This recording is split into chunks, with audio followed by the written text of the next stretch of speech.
Good morning, it is Saturday in San Francisco, and today I wanted to show you my Neofinetia because some of the blooms are starting to fade. I think a lot of videos on YouTube only show you when the flowers are in full bloom, and I rarely see videos about the flowers when they're starting to die off, so I thought I'd make this video. It is mid-August, so towards the end of summer, although it's getting kind of warmer in San Francisco. It's kind of weird like that here. So my Subaru, my double-tailed dragon, um, I thought it was going to straighten out the spurs this year, but it kind of just stayed curled. And I don't know if that's a culture issue or just I don't know, humidity or whatever it is.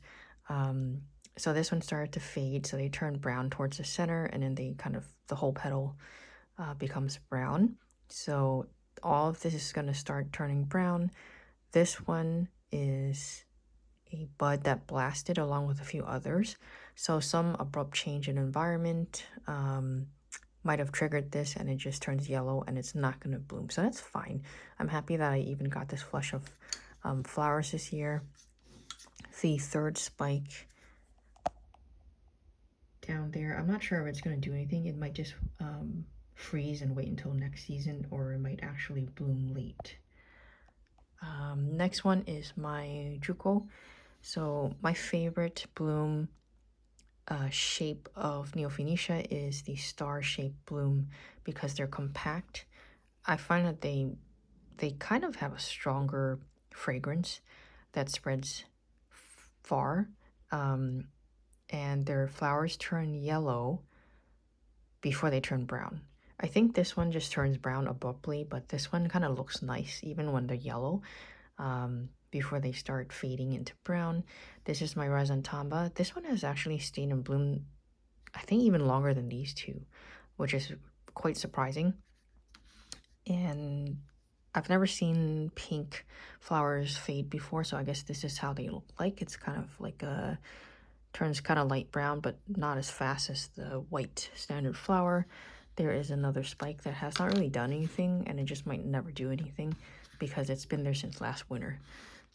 My fourth one is my Hisui, still in bloom. I think these flowers are a little larger than my other blooms, but I actually really like this one. It's not as green as it was when I first opened, but still kind of looks like that. It's not pure white. And then my Dendrobium, they're definitely kind of losing their flowers. I suggest probably just leaving them on and then having them fall off, because every time you incorporate an incision, it's an opening for bacteria or, fungal stuff to kind of go in.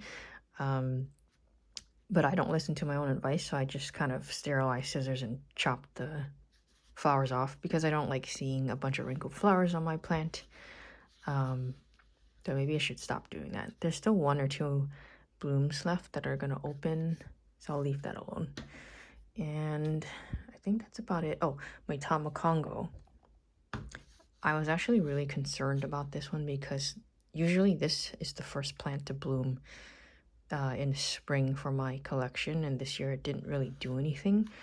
But it has started to move into the next phase of flower production, which is elongating the spikes. So I believe this one down here is going to be the first one to open.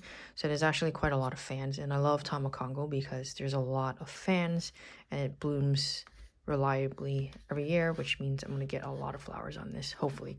And it's kind of weird this year that it formed a secondary spike behind the spikes that formed in winter. Maybe it's just forming them early, and the second spikes probably won't bloom this year. I'll just wait until next spring again.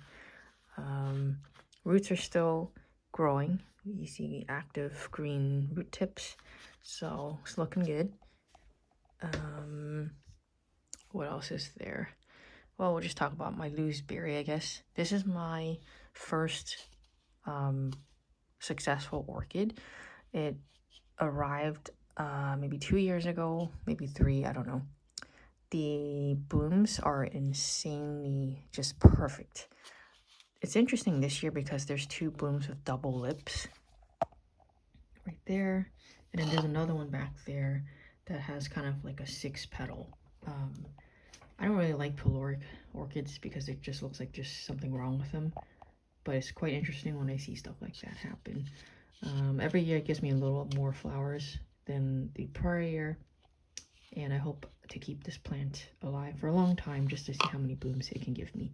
Now you might be asking, like, oh my god, like, what are you doing to get this flower count or an orchid this healthy? Well, there's no trick to this. The trick is buying a hybrid that actually does this naturally.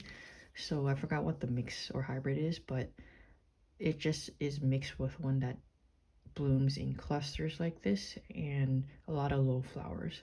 And I don't think it has a virus, so that's why it's been doing well in my collection compared to other plants I've had in the past that kind of just was weird, and no matter what I did, they just didn't do well. So I suspect those had viruses. But this one, I kept quarantined and I didn't share the water containers with any of them, so cross my fingers it'll continue to stay healthy.